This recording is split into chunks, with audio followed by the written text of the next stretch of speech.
भारत वो देश है जो अपने धर्म, इतिहास, सभ्यता, त्योहार, भाषा, कला इत्यादि के लिए पूरे विश्व में प्रसिद्ध है।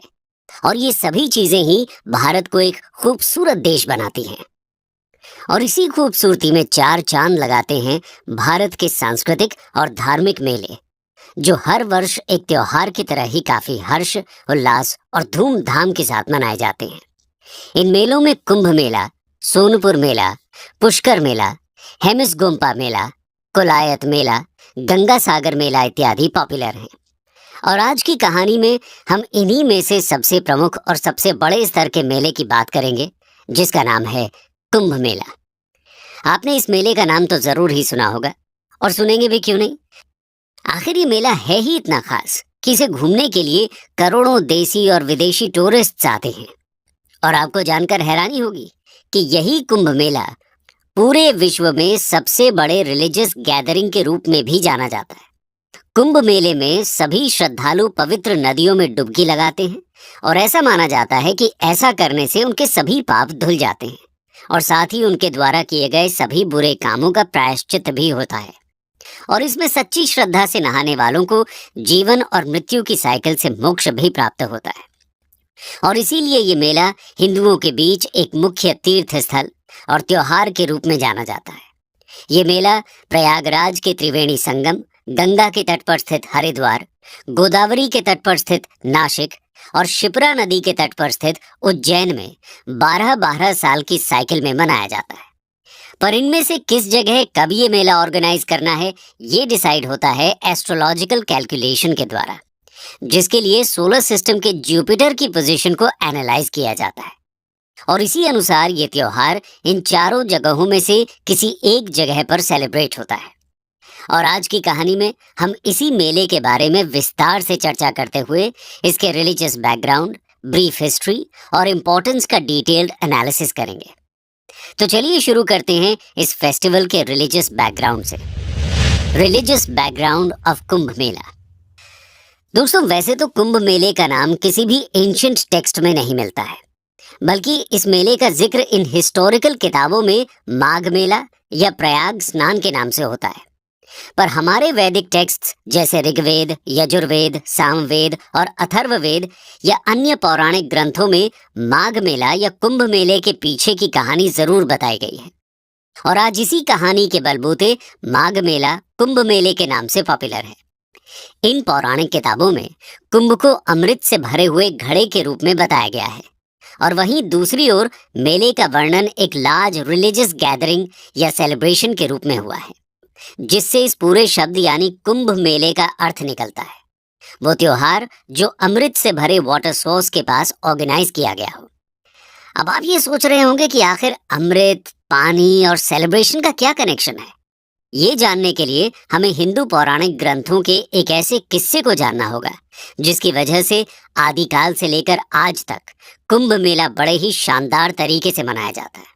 पौराणिक कथाओं के अनुसार ऐसा माना जाता है कि हिंदू ऋषि दुर्वासा ने सभी देवी देवताओं को श्राप दे दिया था, जिससे वो सभी शक्तिहीन हो चुके थे और अपने स्वर्गलोक को छोड़ नीचे धरती पर एक आम इंसान की तरह रहने लगे थे।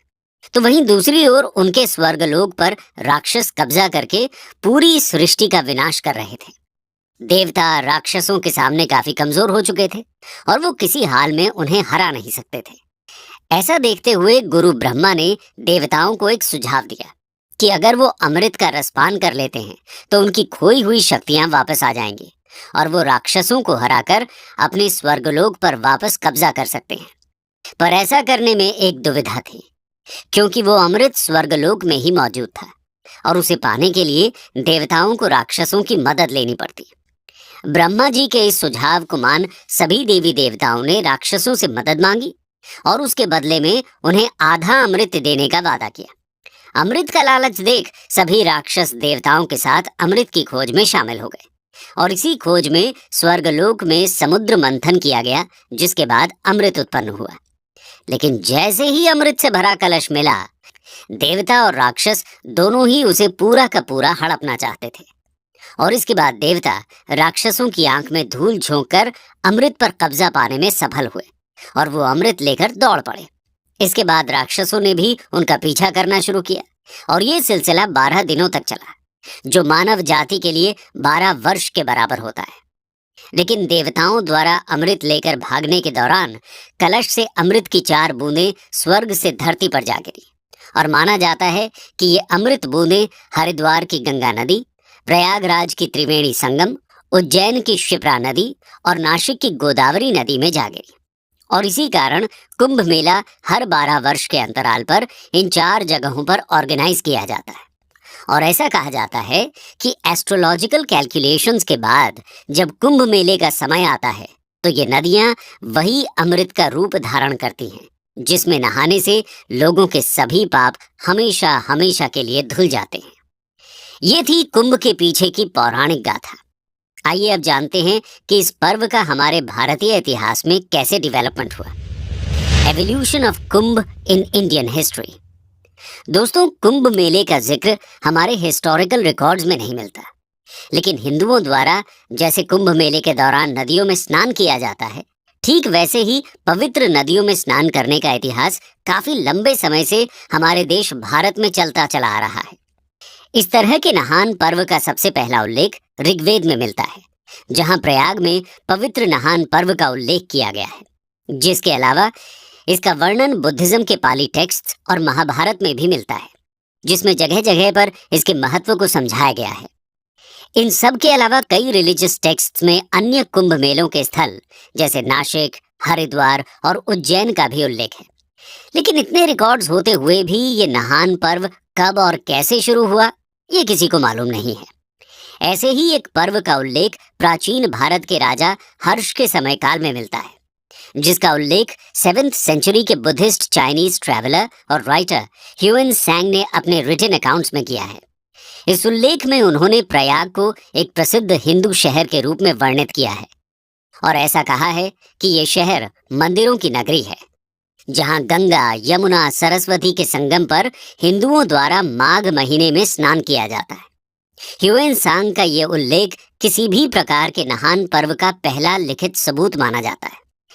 इसके अलावा अगर इंडियन रिलीजन के एक स्कॉलर जेम्स लॉक्टफेल की रिपोर्ट्स की माने तो प्रयाग में हर वर्ष जनवरी मंथ में मनाए जाने वाले माघ मेले का ही ज्यादातर हिस्टोरिकल रिकॉर्ड्स में जिक्र मिलता है। उनके अनुसार यही बेदिंग रिचुअल्स हर साल माघ महीने में मनाए जाते हैं, लेकिन 12 साल की अवधि पर कुछ ऐसे एस्ट्रोलॉजिकल संयोग बनते हैं जिनसे इन बेदिंग रिचुअल्स का महत्व और भी बढ़ जाता है, और इसी वजह से काफी भारी मात्रा में लोग इसे अटेंड करते हैं। इसके अलावा दूसरे स्कॉलर जेम्स मैलिसन के अकॉर्डिंग प्राचीन काल से मनाए जाने वाले प्रयाग माघ मेले की तरह ही कई पिलग्रिमेज सेंटर्स जैसे उज्जैन, नासिक और हरिद्वार जो पवित्र नदी के किनारे स्थित हैं, वहां पर भी ऐसे नहान पर्व मिडीवल पीरियड के दौरान शुरू हो चुके थे, और ये पर्व हर साल काफी लोगों द्वारा विजिट किए जाने लगे थे।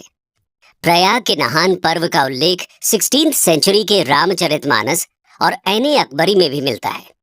ऐने अकबरी के अनुसार माघ महीने में प्रयाग संगम के अंतर्गत नहान पर्व ऑर्गेनाइज होता था, जिसको अटेंड करने के लिए हर कास्ट और क्लास के हिंदूज काफी भारी मात्रा में आते थे, और उनकी संख्या इतनी ज्यादा होती थी कि प्रयाग के जंगल्स और प्लेन्स भी उनके लिए कम पड़ जाते थे। इसके अलावा अगर अदर मिडीवल और मुगल टेक्स्ट जैसे खुलसत उत तवारीख, चहर गुलशन की माने तो धीरे धीरे हरिद्वार और प्रयाग की ही तरह हर वर्ष ये माघ महीने का नहान पर्व नासिक और उज्जैन में भी प्रैक्टिस किया जाने लगा था, लेकिन वहां इसे सिंहस्थ मेले के नाम से जाना जाता था। लेकिन इन सभी दस्तावेजों में से किसी में भी कुंभ मेले का जिक्र नहीं था, जिससे ऐसा कहा जा सकता है कि कुंभ मेला उस समय माघ मेला, माघ नहान पर्व या प्रयाग मेले के नाम से जाना जाता था। अगर केवल और केवल लिखित रूप में कुंभ मेले के सबसे पहले उल्लेख की बात करें तो वो 19th सेंचुरी तक कहीं भी नहीं मिलता, और कुंभ, महाकुंभ और अर्धकुंभ जैसे टर्म्स 19th सेंचुरी के बाद प्रयोग में लाए गए हैं। कुंभ मेला शब्द सबसे पहले तब प्रयोग में लाया गया जब 1868 में ब्रिटिश ऑफिसर्स ने प्रयाग माघ मेला यानी प्रयाग फेयर की एक रिपोर्ट को कुंभ फेयर के नाम से ब्रिटिश गवर्नमेंट के सामने पेश किया, और फिर सोशो पॉलिटिकल सर्कमस्टांसेस को देखते हुए प्रयाग फेयर का कुंभ मेला के नाम से प्रचलन हो गया, और इसी तरह धीरे धीरे हरिद्वार, नासिक और उज्जैन के भी माघ मेले को कुंभ मेले के रूप में जाना जाने लगा। जिसके बाद ब्रिटिशर्स ने इन चारों स्थानों को एक नेशनल और इंटरनेशनल रिकॉग्निशन देकर वहां के पंडितों को खुश कर दिया और उसके बदले उन्होंने इन पिलग्रिमेज सेंटर्स द्वारा कलेक्ट किए गए ल्यूक्रेटिव टैक्स और ट्रेड रेवेन्यूज पर अपना कंट्रोल स्थापित कर लिया। और ऐसा माना जाता है कि तभी से हरिद्वार, प्रयागराज, उज्जैन और नासिक के माघ मेले को पॉपुलैरिटी मिल गई। और यही माघ मेला जब 12 साल की अवधि पर कुछ ऐसे ज्योतिष दैविक संयोग बनाता है तब उसे कुंभ मेला कहा जाता है। तो दोस्तों, ये थी कुंभ मेला की ब्रीफ हिस्ट्री। अब हम इस मेले के सिग्निफिकेंस को समझेंगे। Significance of Kumbh Mela. दोस्तों, प्राचीन काल से ही कुंभ मेला काफी बड़े स्तर के कमर्शियल इवेंट के रूप में जाना जाता है, जहां कई साधु संत, अखाड़ा मेंबर्स आते हैं और तरह तरह के प्रोग्राम्स जैसे कम्युनिटी सिंगिंग, स्पिरिचुअल और एजुकेशनल डिस्कशन और अदर एंटरटेनमेंट एक्टिविटीज ऑर्गेनाइज की जाती हैं। इसके साथ ही कुंभ मेले में काफी लार्ज स्केल पर ट्रेडिंग एक्टिविटीज भी ऑर्गेनाइज होती हैं। और ये सभी चीजें आज से नहीं हो रही, बल्कि प्राचीन समय से ही इनकी परंपरा चलती चली आ रही है। अगर इतिहास की बात करें तो यही कुंभ मेला ब्रिटिशर्स के खिलाफ हुए 1857 रिवोल्ट और इंडिपेंडेंस मूवमेंट का एक सेंटर पॉइंट रहा, जिसमें भारत को आजाद कराने के लिए, जबरन धर्म परिवर्तन रोकने के लिए और पिलग्रिमेज टैक्स अबॉलिश करने के लिए प्रयागवल कम्युनिटी, अखाड़ाज, लोकल लीडर्स और कुंभ मेला पिलग्रिम्स ने काफी अहम भूमिका निभाई थी। इसके अलावा प्रयाग कुंभ मेला में ही सनातन धर्म सभा ने मिलकर ये डिसाइड किया था कि वो बनारस हिंदू यूनिवर्सिटी की स्थापना मदन मोहन मालवीय के नेतृत्व में करेंगे। और इससे ये कहा जा सकता है कि कुंभ मेले ने कहीं ना कहीं इंडिया के one of the top most university की स्थापना की थी। इसके अलावा आज कुंभ मेला हिंदुत्व पॉलिटिक्स और हिंदू मूवमेंट का एक मेजर हब बनकर उभरा है। इन सब के अलावा कुंभ मेले की अपनी खुद की एक इकोनॉमिक सिग्निफिकेंस भी है, जो भारत की आजादी के बाद साफ साफ देखा जा सकता है, क्योंकि इसके बाद से ही कुंभ अटेंड करने वालों की संख्या लगातार बढ़ रही है। जब भारत आजाद हुआ और उसके बाद प्रयागराज में कुंभ मेला ऑर्गेनाइज किया गया, तब उसको अटेंड करने वालों की संख्या करीबन 5 मिलियन थी, जो 2019 में 200 मिलियन तक जा पहुंची है। इलाहाबाद के अलावा हरिद्वार, उज्जैन और नासिक में भी लोगों की संख्या कुछ इसी प्रकार बढ़ी है। लेकिन इलाहाबाद का कुंभ मेला हमेशा सबसे भव्य तरीके से आयोजित किया जाता है। और अगर रिसेंटली ऑर्गेनाइज्ड 2019 इलाहाबाद अर्ध कुंभ की बात करें तो उसके प्रेपरेशन में गवर्नमेंट द्वारा कुल 42,000 मिलियन रुपीस खर्च किए गए थे। और सभी विजिटर्स को अकोमोडेट करने के लिए यहाँ एक टेम्पररी सिटी का भी निर्माण किया गया था, जिसका टोटल एरिया 2500 हेक्टेयर था और उसमें 1,22,000 टेम्पररी टॉयलेट्स बनाए गए थे। इसके अलावा यहाँ स्टार टेंट से लेकर सिंपल टेंट्स तक मौजूद थे, ताकि हर स्तर के लोग उसे अफोर्ड कर सकें। इसके अलावा यहाँ लोगों को इजी ट्रांसपोर्टेशन फैसिलिटीज प्रोवाइड करने के लिए 800 स्पेशल ट्रेन्स भी चलवाई गई थी। रोड, एयर और रेल ट्रांसपोर्ट सिस्टम के अलावा गवर्नमेंट ने विजिटर्स को रिवर ट्रांसपोर्टेशन की सुविधा भी उपलब्ध कराई थी, जिसे inland waterways authority of India द्वारा मैनेज किया जाता है। इसके साथ ही लोगों की बेसिक नेसेसिटीज और अन्य जरूरतों को ध्यान में रखते हुए इंटरनेट कनेक्शन और एप्स का निर्माण भी किया गया, जिससे श्रद्धालुओं को किसी भी प्रकार से कोई भी असुविधा न हो। इतना ही नहीं, पूरे कुंभ मेला का आर्टिफिशियल इंटेलिजेंस द्वारा वीडियो सर्वेलेंस और डिजीज सर्वेलेंस भी किया गया था। और ये पहली बार नहीं था कि इस तरह की सुविधाएं प्रदान की गई हों, बल्कि जब भी कभी कुंभ ऑर्गेनाइज होता है तब ऐसी ही फैसिलिटीज गवर्नमेंट द्वारा श्रद्धालुओं को प्रोवाइड की जाती हैं, जिसके बदले में गवर्नमेंट को काफी हैवी रेवेन्यूज भी रिसीव होते हैं। जैसे कि जब गवर्नमेंट ने 2019 के कुंभ मेले पर 4,200 करोड़ स्पेंड किए थे, तो उन्हें 1 लाख करोड़ का काफी शानदार रिटर्न भी प्राप्त हुआ।